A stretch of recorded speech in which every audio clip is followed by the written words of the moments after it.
Hi! Kay gandang umaga. Kakagising ko nga lang. Dumungaw ako sa bintana. Presko ang hangin at masayang humuhuni ang mga ibon. Pero syempre, hindi mawawala. Renz! Renz! Bumaba ka na nga dyan! Bumaba ako upang mag-almusal. Ngunit inutusan muna ako ni nanay na bumili ng tinapay sa tindahan. Pagdating ko nga ay sarado ang tindahan.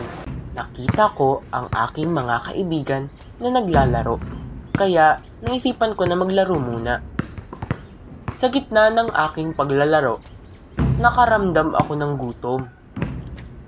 Gutom na ako. Umuwi muna ako.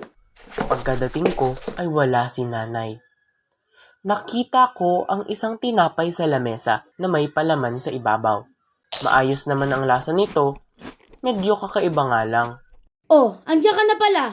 Kanina pa kita inaantay. Nasaan na ang tinapay na pinapabili ko? Inaamag na kasi yung tinapay natin dyan eh.